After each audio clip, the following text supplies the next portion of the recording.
Someone else found out about Jessa well before I did. I was shocked and thrilled to find this out. And that's why I'm doing a part 11 to the Jessa Dillow Crisp series.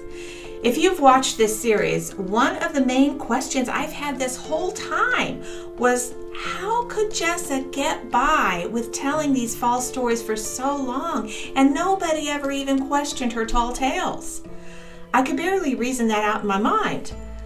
I know she's good at lying, but really? So I decided this just can't be. I started searching social media. Was there any clue that anyone ever commented on a post or anywhere where they said, something isn't right here? Any comment that someone was brave enough to question the vast expanse of her extreme claims?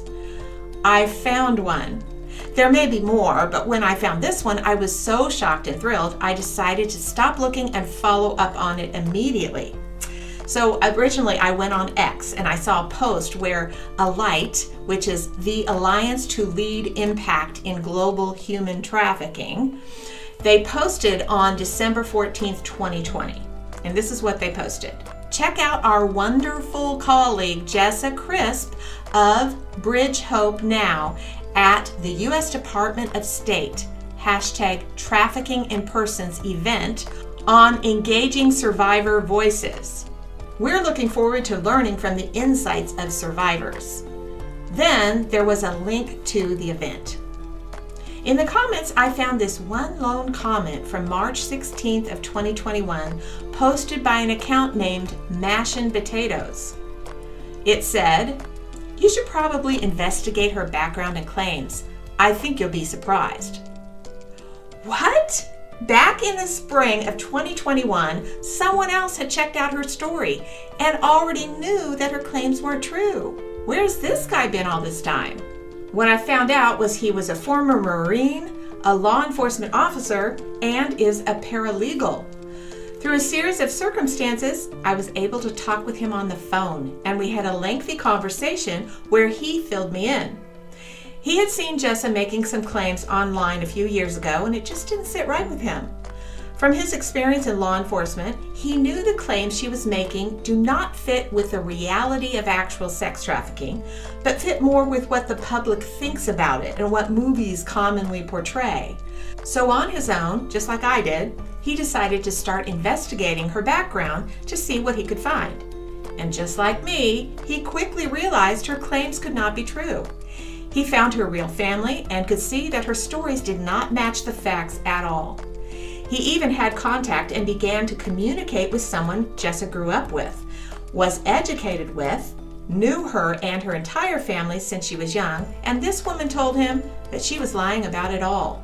This person was very saddened that Jessa had ditched her family, as she had, and that she had accused her very good parents of such horrific things.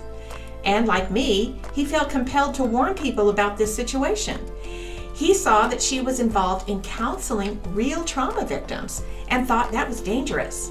He, as a former Marine and law enforcement officer, was appalled that she was actually training military and law enforcement about sex trafficking under the guise of being a lived experience expert. He knew this kind of impostor could hinder the real need for these entities to understand what real life situations are and how they happen, who is involved in most cases, and what victims think and feel. So like me, he tried to warn people and contacted those he thought might be able to help in stopping Jessa from continuing her imposter status as a lived experience expert and victim of familial sex trafficking. He also wanted to warn those who she had taken money and benefits from by using this false story. But he said he found it was like whistling into the wind. As I found when I first started talking to Linda Dillow, people who have already invested in her story are not interested in finding out that she's a fraud. They don't want to know this. It's too painful, or they've already invested themselves in her story and they don't want to lose their reputation.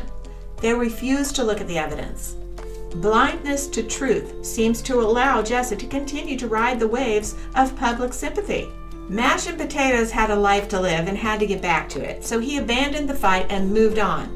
It seemed to me he was really glad someone else had found this out and was also trying to do something about it. He'd not seen my videos at all, which is not surprising. My channel is a tiny speck that is barely found by anyone. If you're watching this, you are a very rare bird. So what is the next thing in the saga of Jessa Dillow Crisp? Will Denver's seminary still give her a PhD in mental health counseling, even though they have been informed of her background and given the information necessary so they can investigate it for themselves? Will the Emerge Counseling Center disregard the information they were given about her background and still allow her to counsel real trauma victims? Will the Christian Broadcast Network keep her 700 Club story up on their YouTube channel, and Dr. Dobson's Family Talk program continue to leave her 3-part interview series posted on their YouTube channel? Will People magazine ever realize they were duped and take her story down from their website and YouTube channel? What about all the other entities that her stories are touted on, like Real Women, Real Stories, Global Citizen, the Air Force Academy, and more?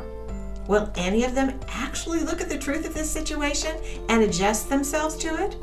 Or will they all ignore it and allow Jessa to keep telling her false tales of child sex trafficking? What about the documentary that's supposed to be released, ironically entitled, Until the Truth? They obviously didn't check out her background or the others featured in their project before they made the trailer. Will they still feature her story? My biggest concern is for Jessa and for those she is counseling and influencing in the field of familial sex trafficking. Taking money and benefits is bad enough and certainly is something that should be remedied, but money comes and goes.